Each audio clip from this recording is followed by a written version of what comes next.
All right, 1 second. Gather it together, get it right. All right, we back. Another one. I took the first little week off of the October Halloween. I was watching all the little horror movies, getting it together, getting my scripts together. But I got something special today for y'all, and it's none other than Saw 1 review. Now, if you've been watching my channel long enough, it's been all horror. Now, so this is basically a horror. Once I get this up, I might go ahead and tap into sports or other things. But for now, it's just gonna be the horror theme because that's one of my favorite things in my life. You know, so I love horror movies. I love thrillers, all of those type slashers. That's just my thing. And I had to kick this Halloween month off with my guy John Kramer, aka Jigsaw. This is not gonna be a long drawn out review. It's not going to be an in-depth analysis because if you've seen my videos, you know, check it out. Part 2, in-depth analysis of John Kramer, aka Jigsaw. I've been doing a lot of things on Jigsaw because that's one of my favorite franchises. It wasn't even number 1 on my list. It actually took the number 2 spot. But still, John is my guy because he's a human. He's real. So without further ado, let's get into the review. Now, a lot of people who know about Jigsaw or the Saw franchise, they know these things. But I'm still going to present them just to get them out the way because this part 1 is the best cast in Saw history and it's basically potentially the best movie of the franchise. It's not my favorite, but I can say 9 people out of 10 gonna say this was the best, and it started the franchise. So without further ado, I'm gonna introduce the cast, and then I'm gonna get into the movie. We got Tobin Bell.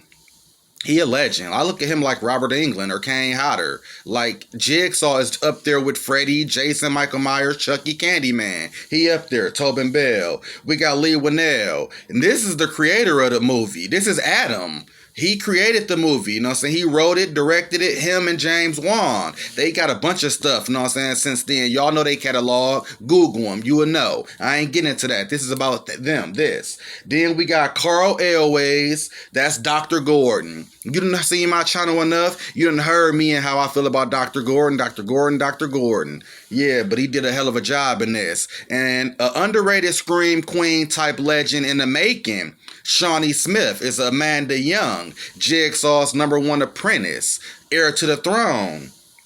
And then we got Danny Glover as the detective of the movie. He's the cop of the movie. He got a partner, and there's some other people in the movie also I'm not gonna tap into, but this is basically the star-studded cast. Now I think I even mentioned it in passing before how Saw 1 had a budget of $1.2 million. And that's basically nothing in a horror genre or any movie genre. But the box office was 103 million. 103.9 to be exact. 103,900,000. So you knew they cashed in heavy and a sequel was on the way quickly.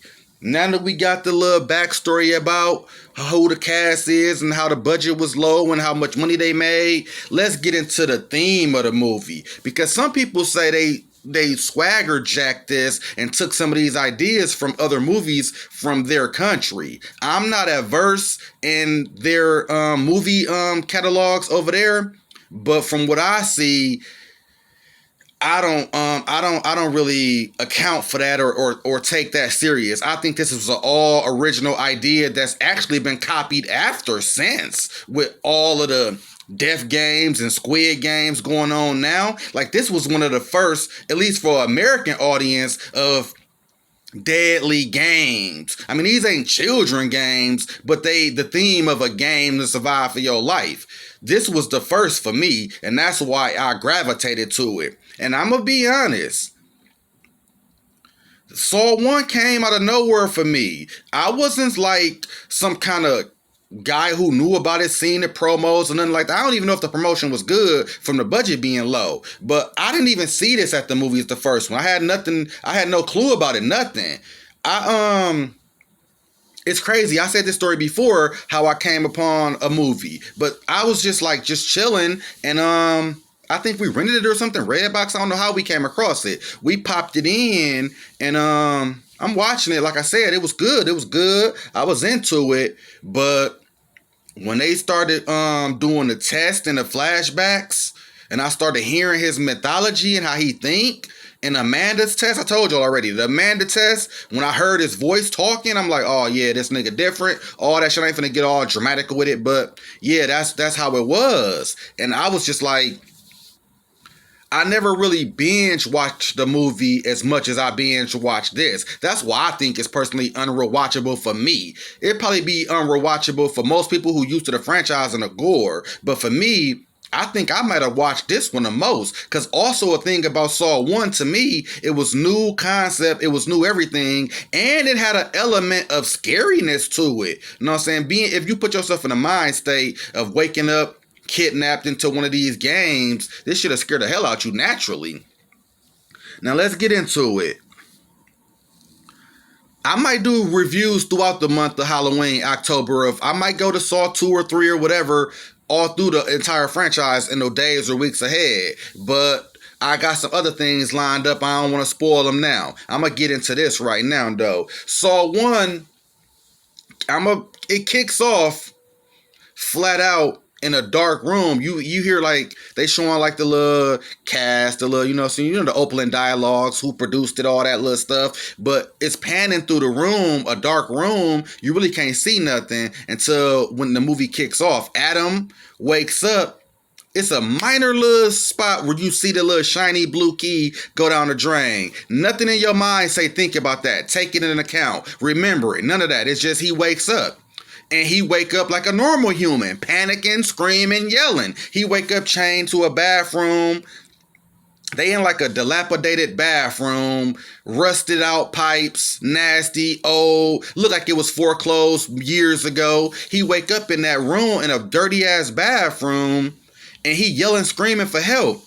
That's when you hear Lawrence Gordon, Dr. Gordon, say, calm down.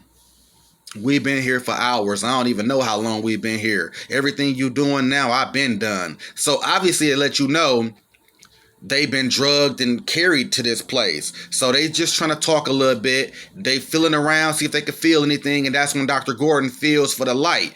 When the light hit, da, da, da, da. I wish I had the visuals for you. I don't, whatever. When the light come on, that's when you get to see the surrounding area of what they in. They in basically like a 13x9, basically jail cell, basically tied. They left legs is shackled to a pipe, and it's a man in the middle of the room with his damn head blown off. In one hand, he got the gun where he shot himself with. In the other hand, he got a tape recorder. So if you digesting this, you still might miss shit. I'm talking about as a fan of the movie, watching it, and as a person, if you was in the room, like Dr. Gordon and Adam. It's some things you could overlook. So as they, getting their gatherings together, they talking, they asking each other. Funny, he say, who are you? He say, I'm very fucking confused. That's who I am. I mean, that got a chuckle out of me, and this ain't no funny situation. But it was funny because he was really confused and it came off funny. That's kind of how I am. I'm not a comedian funny, but the way I may say some shit may come off funny from how I say it or express it. But I thought that was funny.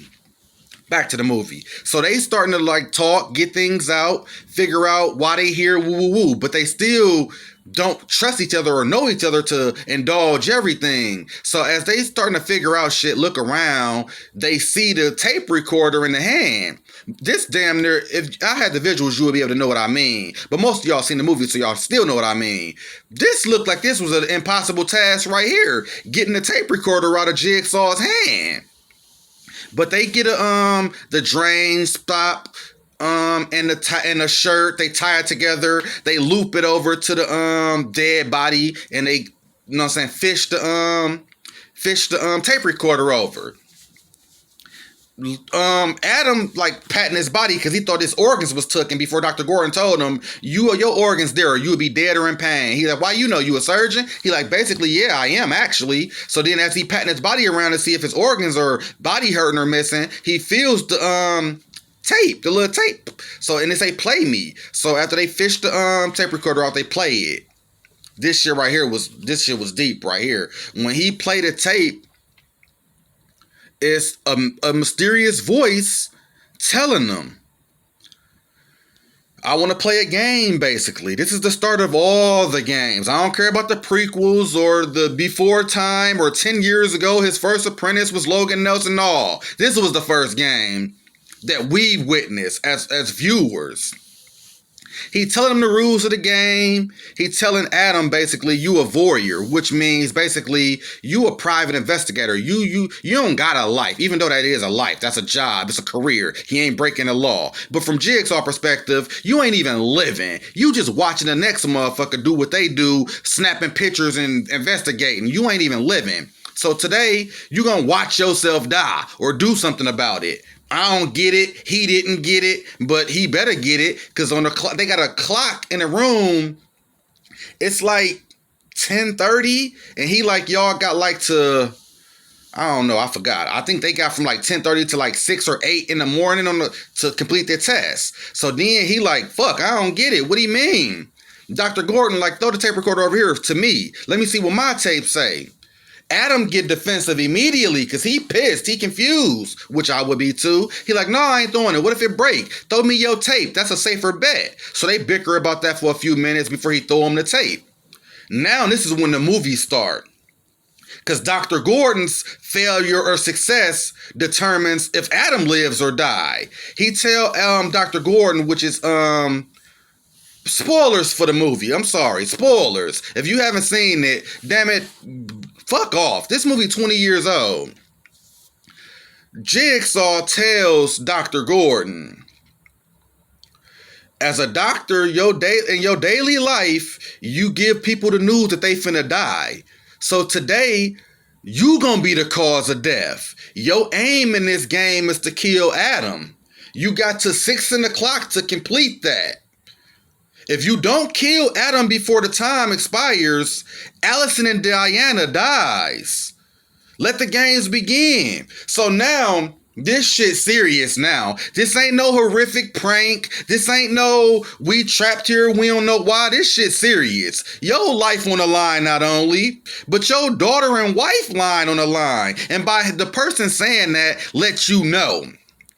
They know you, they know your family, they know where they live. If a motherfucker did this to you, when you hear the tape, you instantly know this shit ain't no game. This shit ain't no joke. So now, Dr. Gordon kind of trying to be smooth, trying to be calculated, because he tell Adam the way that we beat diseases in the hospital, we got to find out how it worked to find out how to treat it. So he being logical while Adam is being like irate, immature, yelling, cussing. You know what I'm saying? He feeling how a normal person would feel. But Dr. Gordon is trained as a doctor to be calm in a pressurous situation. So throughout the movie, that shit gonna reverse. I'll get to it when it happened. So then they start finding, because during the tape, it tells both of them, it's ways to win this. This ain't just a death trap. It's clues all around the room. X marked the spot for the treasure. So now y'all know he a sick motherfucker. He playing with us. He could have easily killed us, but he obviously wants something from us. So as they starting to like look around, try to do like look in the bathroom toilet, look in the tub, they looking around for clues, they find the hacksaws. And that's where they thinking the hacksaw was the game over. Saw through the chain and get through. I would have tried the wire. I would have found a way to get out of this shit anyway. I feel personally maybe in 8 hours, but still, I probably would have died like them too. Anyway, go. So once they start sawing through the chains, they realize these saws ain't circular saws. These are hand saws. They wasn't meant for that. That's when Dr. Gordon pauses, because Adam is going so crazy with his saw, he breaks his and throw it. Goofy ass. That's when Dr. Gordon started thinking like, hold the fuck up. I know this dude. Adam like, what the fuck? What you mean you know him? He like, no, I don't know him personally. I know of him because I was a suspect. And this starts the iconic flashback, was when the flashback where every movie took this trait from there. I'm talking about the green aesthetic dinginess of the rooms and that shit is iconic. It's legendary. I didn't think it was cheap, even though I look at it as cheap now. I thought it was a good background. So as the flashbacks start, you go to the razor trap where you hear Jigsaw telling this particular test subject, you ran a straight razor across your wrist the last week. Do you really want to die or you want some fucking attention? Tonight you gonna show me. Your aim in this game is, if you want to die, stay right there. This gas gonna fill this fucking room up and kill your ass. But if you want to live, you gotta cut yourself again. And then they pan back from the cage wire he in. Fucking barbed wire everywhere. If you seen this, I wish I had the visuals, I keep saying that. But if you seen this shit, you will fucking panic just like he did. So they show him trying to get through the trap, and then Allison Carey is telling Detective Tapp and Zing as they at the crime scene, he had like 5 or 6 hours to get through this. But when the timer stopped, the door trapped him in and he died from blood loss. It was stomach acid on the floor that they detected how deep he cut himself. Then they go to another, they pan into flashback. They're not showing Gordon or Adam at this point.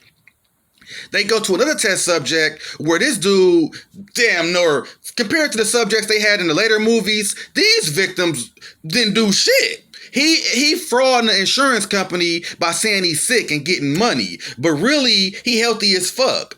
Jigsaw and him go to the same doctor, so Jigsaw noticing it.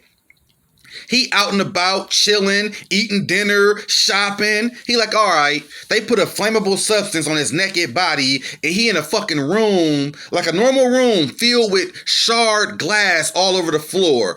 And a little candle with the numbers of the combination to the code is on the wall because he put a virus in him where only he got the antidote for it. So he got to basically get the little candle that can burn his body easily and get the combination off the wall. And it's like 1 million numbers on the wall, but it's a green number for every word of the code. Every letter got a green bigger spot, but it's still hard to see all this.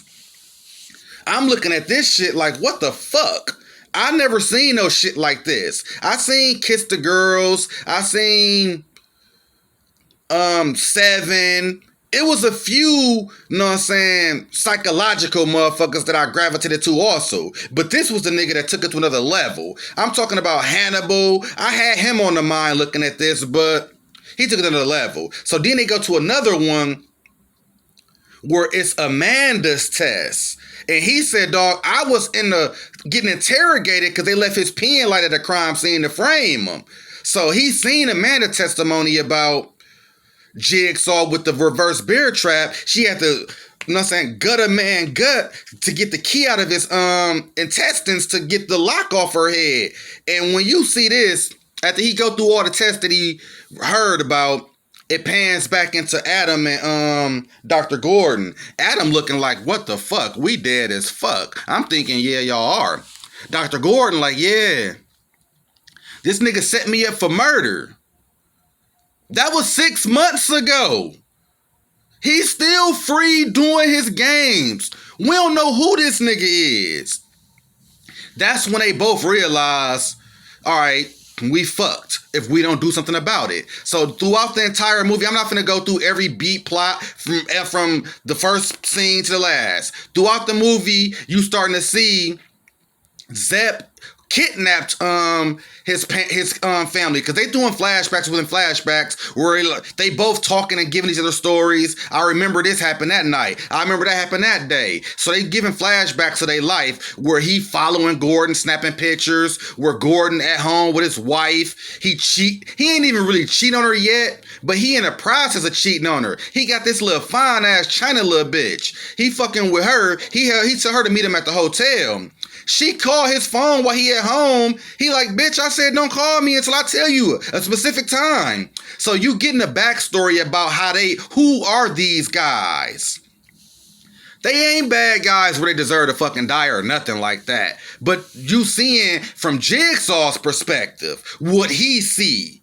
Because he always say, see what I see, feel what I feel. So you get a perspective of them from Jigsaw perspective. Still not egregious. So throughout the movie, Tap on Jigsaw ass. I'm talking about he getting close. He doing some of this shit wouldn't have been inadmissible in court. Because they didn't even have a search warrant when they went to his place and found another test subject getting tested where Tap got his neck cut, Zine got blown up with the shotgun trigger. A lot of shit I'm missing out on, but I'm just trying to get through the review, the whole story. So as you see in these flashbacks, Zepp kidnapped Dr. Gordon's family, the timer steady ticking. They find X the spot. They find a treasure with the cell phone. They going through the motion. They getting closer. But they also running out of time. So then it comes to a point at the end of the movie where Zepp calls the phone that they recovered from the treasure with the X marks the spot. And his wife called him like, baby, you been in the room with Adam. Don't believe him. He know you. And then the phone hang up. So now Dr. Gordon stand up like, I knew I didn't trust you. Who are you? Tell me the truth. He like, you know who I am. He said it's so grimy, so trickery. He like, you know who I am. But then he like, you know what? Fuck that. How you gonna accuse me? Who are you? You said you was at the hospital saving sick kids. I got proof you was nowhere near a hospital. He showed him all the pictures of where he was following him all day, going to the hotel. He like, fam, I gotta ask you a question though. You went in that hotel with that chick, you was out pretty fast. What'd you do that fast? It ain't my business, but you was out of there pretty quick. Like he came quick or something, like a little jokey joke on the side. He's like, fam, don't worry about none of that. I didn't cheat on my wife. He's like, fam, why do you care if I care if you cheated? I'm just doing a job. He's like, we both bullshitters. But one thing who don't bullshit is my camera. It only tell you what's in front of you. At that point, Dr. Gordon like, damn, he right. So now they both got to understand it with each other. You done some shit, I done some shit. It ain't worth dying for, but damn it, we got to work together somehow if we gonna get out of this. That's when they look at the time like, shit, we done wasted the whole damn night bullshitting around. We found a few clues, but damn it, the time is up. That's when this shit break motherfucking down. Zepp gotta kill Allison and Diana because the time is up. So they having a fight and struggle. Danny Glover got discharged from the cop situation because of the non-search warrant he had where he got his partner killed and his throat cut. So he in a dilapidated little apartment spying on Dr. Gordon because he convinced Dr. Gordon is behind it. So when Zepp and Diana get into a gunfight, fighting over the gun, he see the flashes and he go over there. Now that's a shootout between Zepp and Danny Glover. They battling throughout the movie for the final scene, final fight, and that's when Dr. Gordon hearing, when they call him like, game over, I gotta kill her. All he hear is gunshots. He don't know that his wife is fighting for the gun and nobody hurt. All he know is, damn, they killing my family. I said this already. You damn sure know what I'm finna say again. When he start cutting his leg off to save his family, that's only something a father can understand. You damn sure trying to get out of this when you hear that. Because all this shit in your life don't matter up until this moment right here. This is what you living for. And when he start cutting his leg off, it's like, god damn. He get the gun, shoot Adam, because his aim in the game is to kill Adam. You too late. But he still shoot him anyway. Cut off half leg, half ankle, still on the chain. And then he just like, he walk up to Adam, crawl over like they got a bond. And you have this like a war. You got a bond with a motherfucker after a war. He like, fam, I'm fucked up. I'm going to bleed to death. I got to go get help. I'll be back. Adam like, no, don't leave me. You gonna be back? You promise? He like, I promise. I wouldn't lie to you. And I believe his ass. He meant that shit. That was like a blood brother to him at that point. After 6 hours. Yeah, I get it.